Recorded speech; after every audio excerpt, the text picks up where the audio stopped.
Your name? Ives. Ives. Wait a minute. You're not being serious, are you? Steve McQueen as Hilts. The Great Escape wasn't just another World War II adventure. It was a gamble, a collision of Hollywood spectacle, fragile egos, and a piece of real history that refused to stay buried.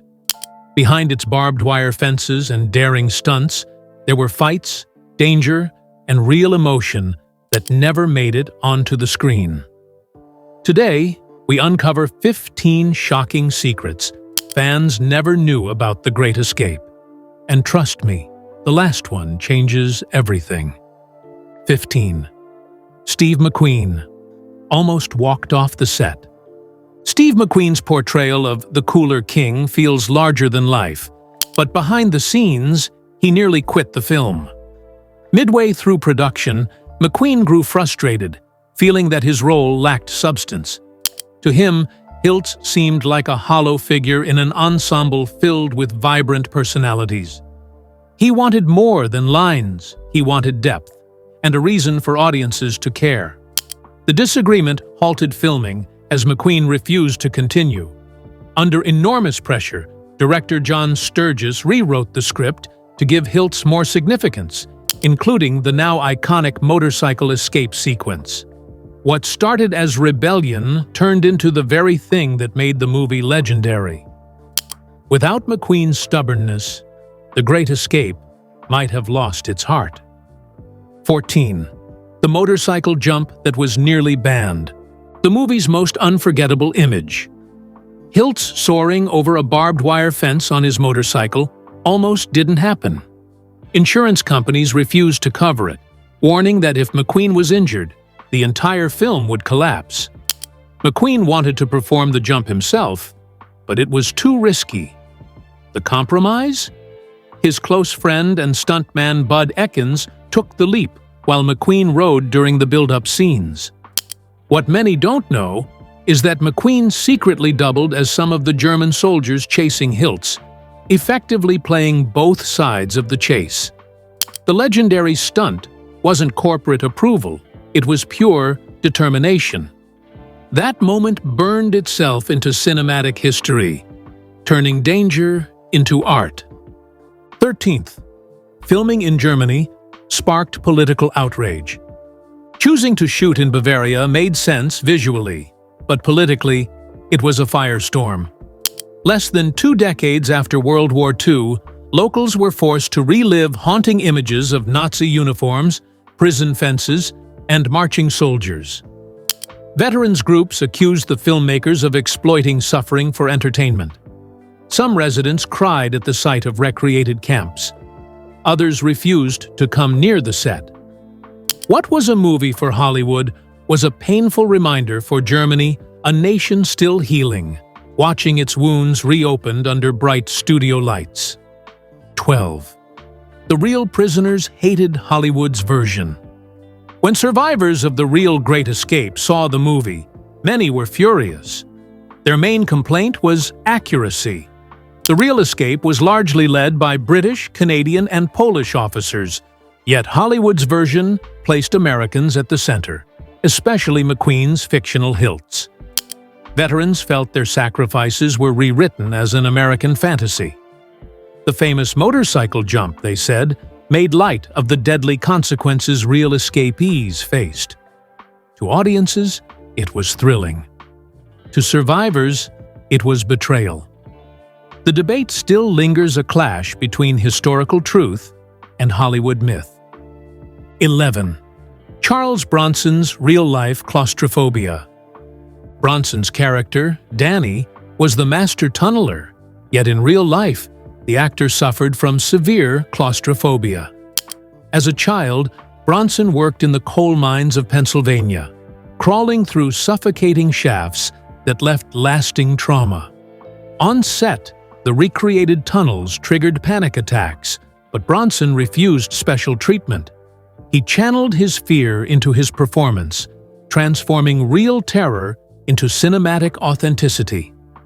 Those trembling hands and wide eyes weren't acting, they were genuine panic. Each scene underground was a battle between the man and his memories. 10. James Garner's hidden war wounds.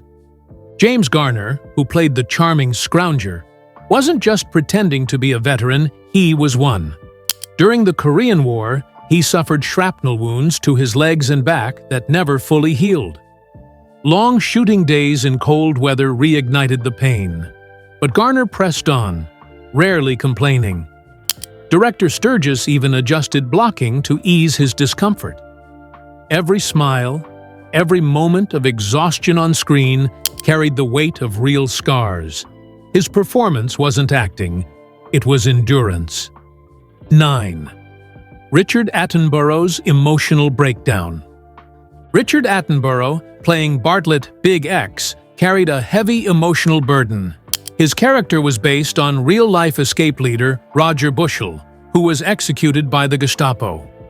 Attenborough threw himself into the role so deeply that he began having nightmares about tunnels and firing squads.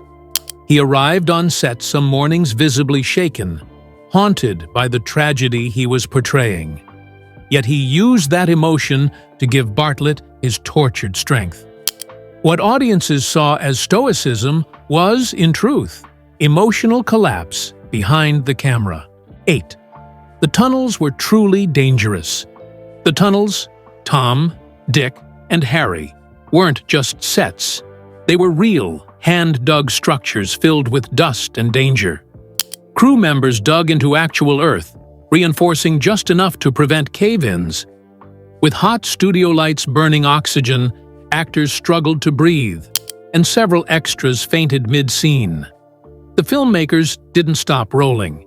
They used the real panic to enhance the realism. Every bead of sweat and gasp of air captured on film came from genuine fear. Those tunnels were not Hollywood tricks. They were survival zones. 7. Donald Pleasance's blindness was real.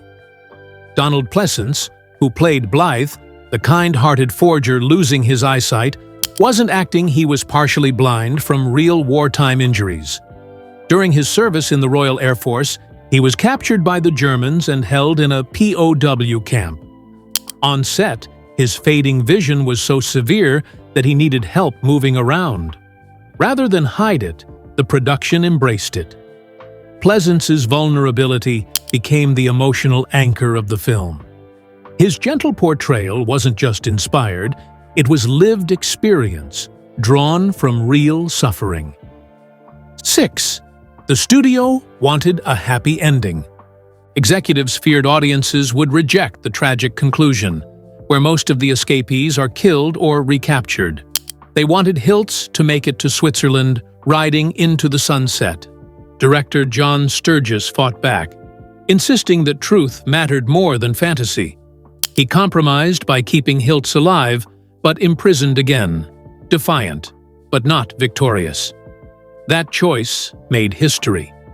The haunting image of McQueen bouncing his baseball in solitary confinement became one of cinema's most unforgettable endings.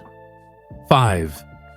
McQueen's ego caused on-set tension. Steve McQueen's star power was both a blessing and a curse. He constantly demanded rewrites and more screen time, frustrating his co-stars. James Garner joked that McQueen didn't want to act. He wanted to race. Charles Bronson, from a tough working-class background, found McQueen's behavior arrogant.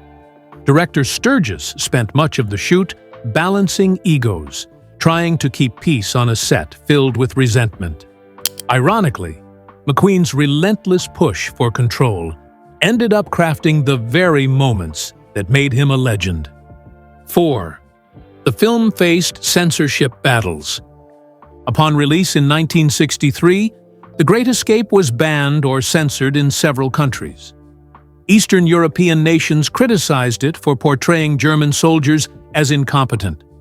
Even in the UK, officials feared it might upset families of real victims. Germany, still haunted by war, hesitated to screen it at all. What was meant as a thrilling epic became a political lightning rod. The movie wasn't just entertainment, it was a confrontation with recent history, one many weren't ready to face. 3. The prison camp was built from scratch. Rather than using an existing location, the filmmakers constructed the entire camp in rural Bavaria, meticulously recreating every detail from Stalag Luft III. The barbed wire, the guard towers, even the tunnels were functional. The set was so realistic that it unnerved locals and blurred the line between acting and imprisonment. 2. The real executions haunted the cast. Of the 76 men who escaped in reality, only 3 survived. The rest were executed by the Gestapo. That truth loomed over every scene. Attenborough later admitted he thought of those men constantly, especially during Bartlett's speeches. Donald Pleasance brought first-hand knowledge of interrogation and captivity. Even McQueen, despite his clashes, grew somber when reminded of the story's real cost. Sturgis insisted the executions be shown in the final cut, despite studio objections. 1. The cast formed a real brotherhood. Despite ego clashes and physical hardships, the cast bonded like real POWs. They shared meals, played cards, and even staged mock roll calls between takes. Garner later said, "The set felt like living inside a real camp, complete with inside jokes and quiet acts of rebellion." Bronson kept to himself, just like his character, while McQueen drifted between solitude and camaraderie. By the end, fiction and reality blurred. Their brotherhood extended beyond the film, lasting decades.